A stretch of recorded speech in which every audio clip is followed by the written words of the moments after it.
এই পৃথিবীতে বিড়ি আর সিগারেটই একমাত্র খানা যেটা টয়লেটে ঢুকে খাওয়া যায়, তাই না?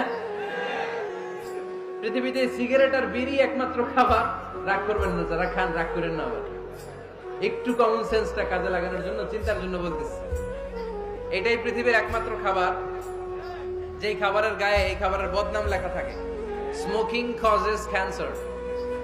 ধূমপান কর্কট রোগের কারণ, ধূমপান স্বাস্থ্যের পক্ষে ক্ষতিকারক লেখা থাকে না? আচ্ছা ধরেন ফরিদপুরের একটা কোম্পানি নতুন চানাচুর বের করছে, ওই চানাচুরের গায়ে লেখা এই চানাচুর খাওয়ার 1 ঘন্টার মধ্যে বমি শুরু হবে আর ডায়রিয়া হবে। খাবেন?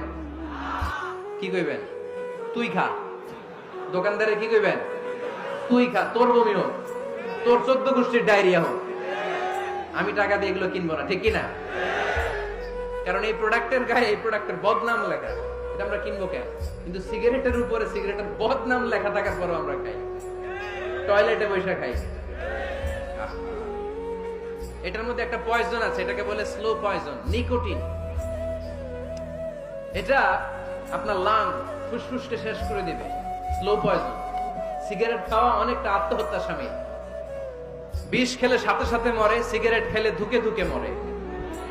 আর সিগারেট থেকে হিরোইন, গাঁজা, ফেন্সিডিল, ইয়াবা, ম্যারিজুয়ানার পথে মানুষ পথ বাড়ায়, পা বাড়ায়, তাই না?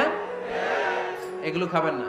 ওয়ালা তুলকু আইদিকুম ইলা তাহলুকা, নিজে নিজেকে স্বেচ্ছায় ধ্বংসের দিকে ঠেলে দিও না। জীবনটা অনেক সুন্দর, জীবনটা অনেক রঙিন, আল্লাহর দেয় জীবনটাকে উপভোগ করার দরকার আছে না নাই?